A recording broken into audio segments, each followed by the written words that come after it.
Let's not talk about that. We're not going to talk about that anymore. We're going to talk about Sister Wives. It's called Sister Wives on Holiday.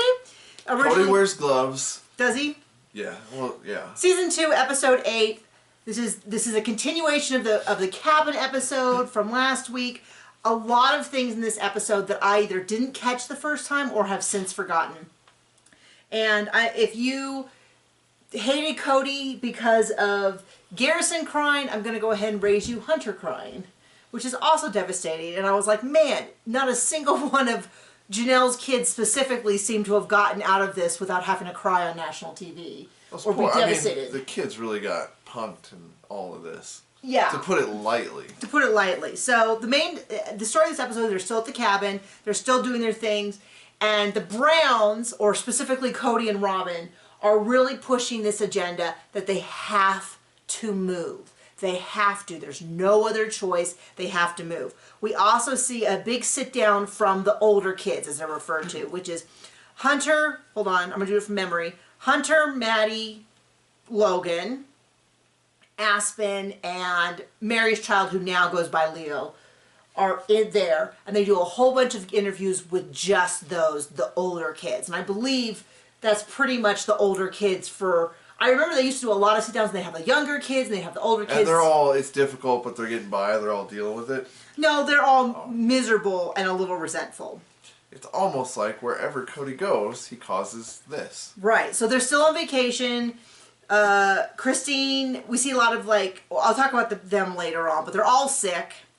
They're reminding us that the Lehigh City police have finished their investigation and sent it to the county, and the older kids know, which is why we have this sit down. How they pick the kids, I don't know. I don't know why McKelty didn't make the cut, but she didn't. Or maybe she knew but wasn't in the interview. I don't know. That wasn't really clear. But it's a couple days before Christmas. The kids want to go. There's a hot tub. And Cody is just such a pain in the butt about everything. Because he's like, you don't want to go in the hot tub. It's not hot enough. It's only 98 degrees. And you're 97 degrees and you're 98. So it's going to feel so cold. And I was like, and it's like 3 feet from the door. It's like, just let the kid, you already know you're going to force them all to move in a couple weeks. This, in terms of picking your fights, I feel like he's just harassing these children, and he's so annoying. Because they're like, we want to go in, and he's like, no. And finally, I guess they agree, they're going to go in. The kid's having a good time, and he's throwing ice at them, he's throwing water, he's talking. I'm just like, this man, I remember. You use that term loosely. Is just so annoying every second of this entire episode. If he's not talking to Christine like she's a child, or or he's harassing his children, and just a lot of unnecessary footage. The kids are going in the hot tub. They're all having a good time. I said the adults are being big dicks about the hot tub. Well, yes. Janelle was a little bit like, you're going to freeze, but Cody just wouldn't leave him alone. Was throwing ice in there, was throwing big things of snow, just wouldn't leave him alone. Like the little brother that just needs to be taken out back and spanked. The little brother who just will do anything to be the center of attention. That is so... attention. I can't believe that we haven't said that before. Oh, I just did. Well, that is something I'm going to use from here on out. I hate how low I look in this camera. I should adjust it. Then it's the night before Christmas. Mary gives out her PJs, like we've already mentioned. They do the big... they're all sharing the kitchen to prepare a big meal. They say how the kitchen seems like it's Christine and Mary. Notice that, and then Robin keeps saying how it felt like it was Christine and Mary. And...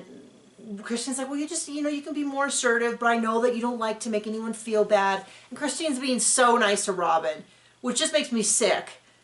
The difference between if we had recapped this when it first aired versus now is so wildly different, because I know that if you didn't have the perspective of 17 seasons, you'd be like, man, they are really jumping on Robin for everything.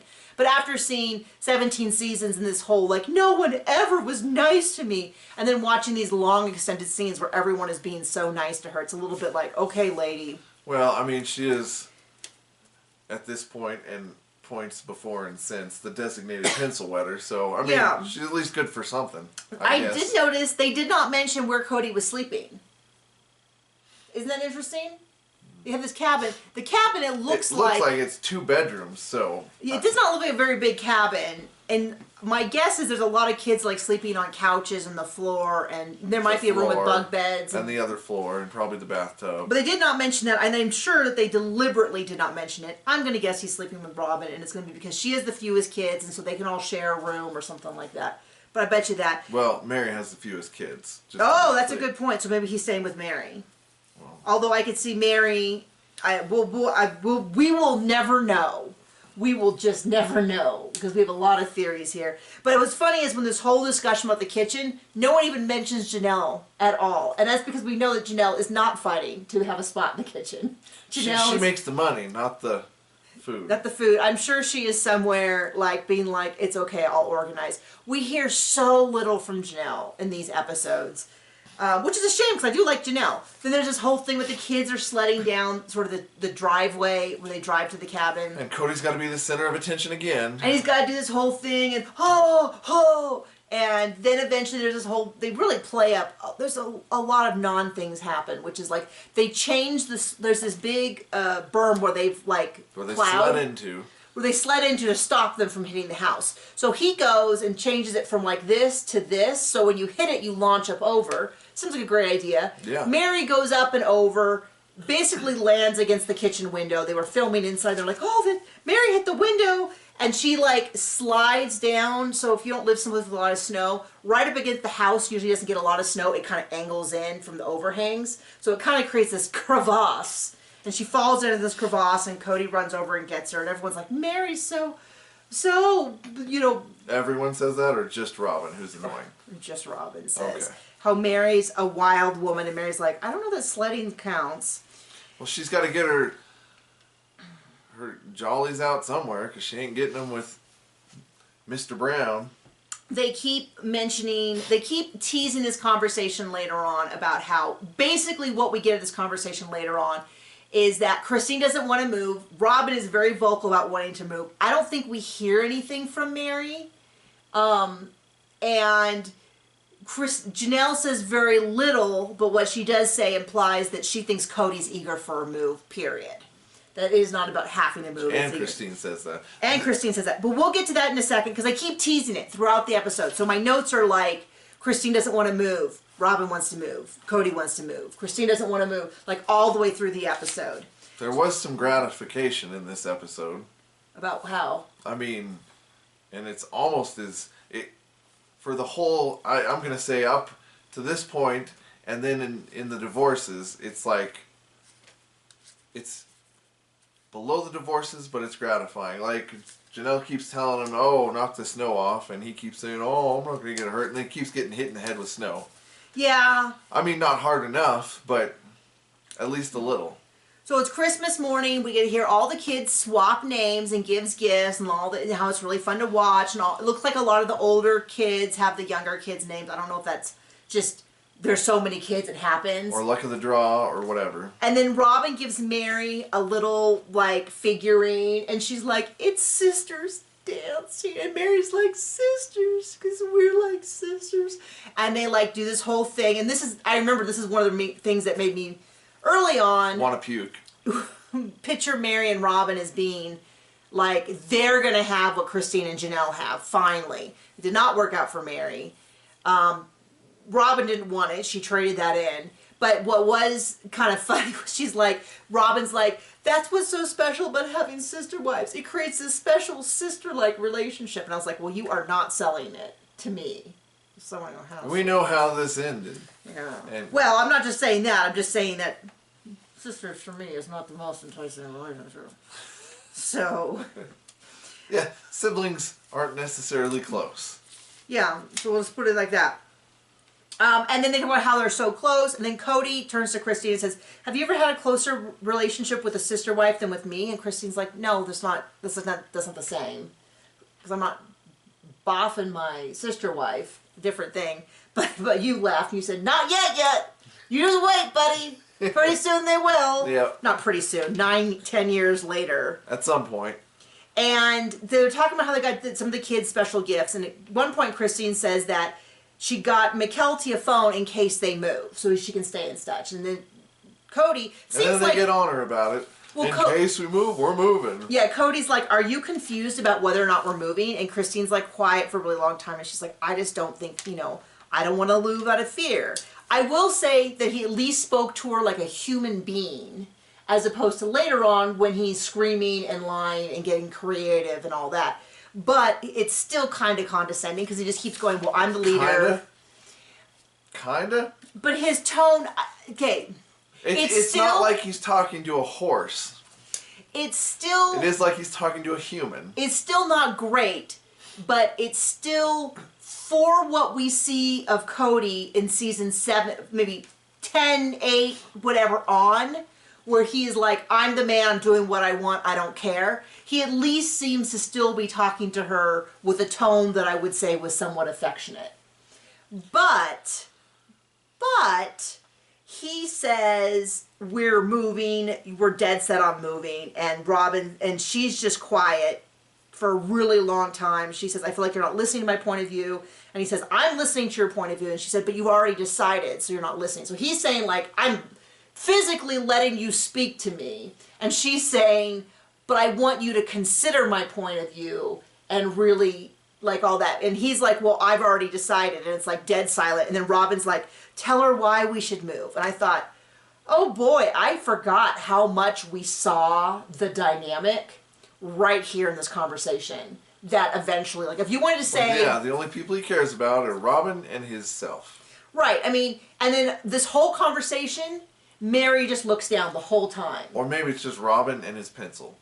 So the dynamic that we saw in season 16, which is a main conflict, or 17 or 18 or 17, the conflict that we saw, which was that he wasn't considering Christine's feelings, Janelle kind of backs up Christine, Mary says nothing, and Robin tells Cody what to do, is perfectly emulated in this, like, 5 minutes at the end of the episode. So, I want to know... Because Robin tells Cody, you should tell her more, and then at some point they say something, and he said, well, I know what he said. He said, despite the fact this is going to upset the kids and ruin us financially and blah, blah, blah, blah, blah, I still think it's the right choice. And then Janelle says, I felt like you really wanted to move. And Christine goes, yeah, I feel like you were really eager for this move. You want this move. You were looking to do this move. Yeah, because Robin's family. Well, and so we know, but we know later on, because the Flagstaff move, this is something he does repeatedly over and over and over again. And I think what was left unsaid is you're always looking for an excuse to move. And this is just a convenient excuse, is what I feel was not said, but I'm going to stand by it. So I want to know what y'all think about, come season 2021, if there is so many, is he still going to be married to Robin? Oh, yeah. So we saw, there's a polygamist, I put it up on a short, but there's a polygamist who was part of their community and knew them, who is no longer part of their community because I think they left. Of course, Cody and his family's not part of that community either because they were kicked out. But who said that usually when a husband loses all his wives but one, that last one also ends up leaving him because it's not what they really signed up for and they can't really get over the hurt of losing all the other wives. He says he's not saying that for sure Robin will leave, but that it's a pretty common thing to have happen. I mean, could you imagine Stan and Cody alone? So then after that, Hunter says... So all the kids are talking, and the kids basically, we get all these sporadic interviews over and over and over again. And over and over with the and kids. Over, and over and over and over. Where the kids are just saying, I don't want to move. This isn't fair. Like, yes, we're scared about, we've been told how, this could be dangerous for our family, but I have friends. Maddie's like, we were going to be legends. Me and my best friend were going to be legends in this town, which is so cute, like, for teenagers to say. But I get it. I remember being like, yeah, we're going to rule the school when we're, like, juniors and seniors, and trust me, it did not happen for me. I did not rule the school, although I was quite a big player in the Science Olympiad and academic decathlon team. I was also in the play, but I wouldn't call that ruling the school. I wouldn't even call that ruling the Science Olympiad. I had one event. Did you rule my world, baby? I was team captain of the academic decathlon team, but it was like I just picked a couple of friends. It wasn't big at our school. Our school we were a magnet school who did Computer science. Computer science, and we had that. It was called Troy Tech. We did Troy Tech. I did International Baccalaureate, and I did all the AP classes in Science Olympiad, academic decathlon, and did occasionally a very small part in a play. Wow, you did a lot of school. I did a lot of school. I was there almost all the time, and then the rest of the time, I did church group. So I don't want to hear about... As opposed to me, who was only at school not as much as I had to be. At all. He didn't even attend the time he was supposed to be there. I did not. I found a way to get out of my 5th period class and just leave at lunch. And I actually still got an A in it. I never showed up. Yeah. So anyway, that makes me sound much more put together. I don't know how I managed to do this, but I was both the biggest hot mess in every class I was in, but they just happen to all be honors classes that I was in. I think you mean hottest mess. No, listen to him.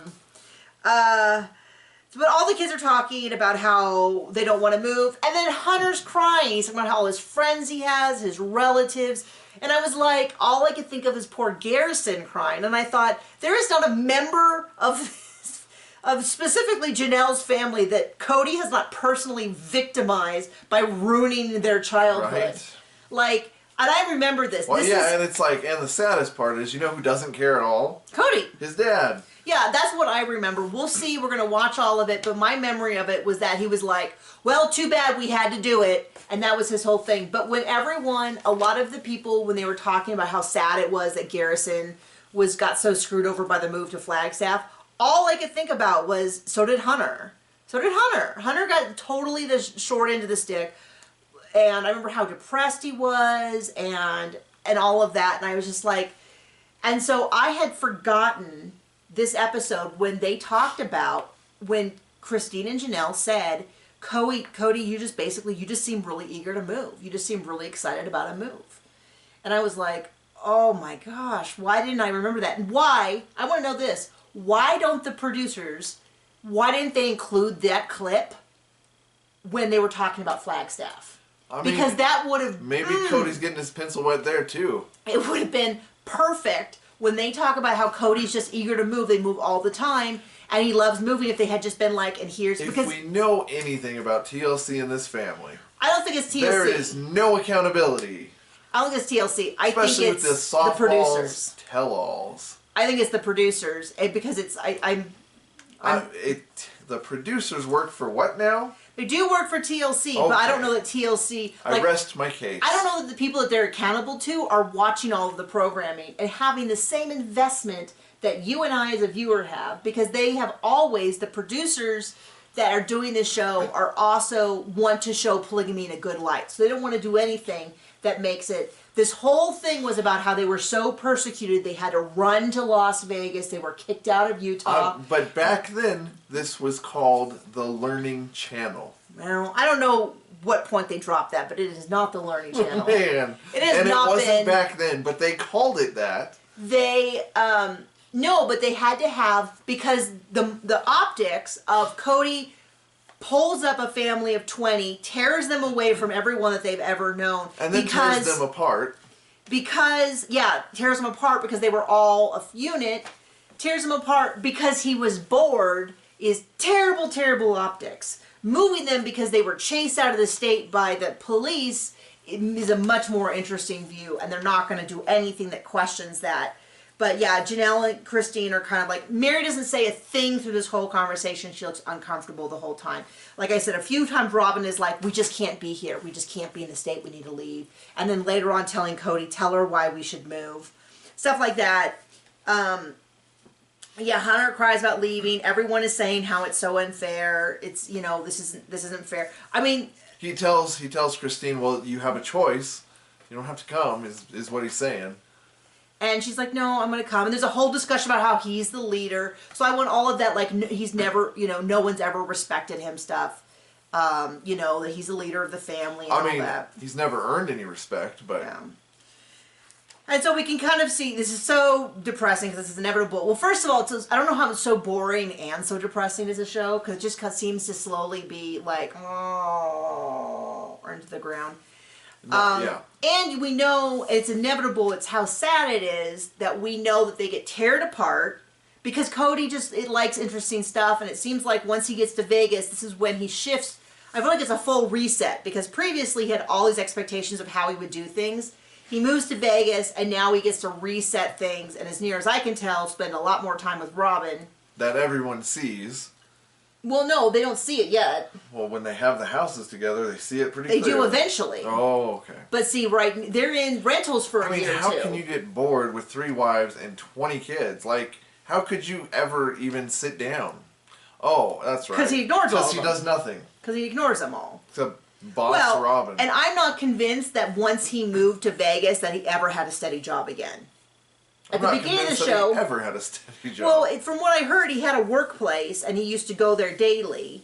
And then I think once they moved, he was like, "Hey, we get all this TLC money. This can be my job." Well, and then I think he's moved from. I would guess that was pretend, just like three of his marriages. How many wives did he have? He had 4 at one point. So yeah, pretend like 3 of those marriages.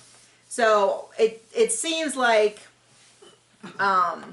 Yeah, so we'll see. I know you guys aren't crazy about the shorter recaps. Should we update on the well, or are we not doing that? Well, the well's doing well. The well is well. The well is weird. The well is doing something weird with the cistern because, so the well fills up the cistern. The cistern feeds, there's a thing underneath the house. A pump and a pipe. Well, there's the big round thing. The big round thing. It's got a couple hundred gallons in it. Or maybe 150 gallons. Oh, yeah. And then that feeds the house. And every time an interesting thing about it is the thing that feeds to the thing in our house makes this like noise.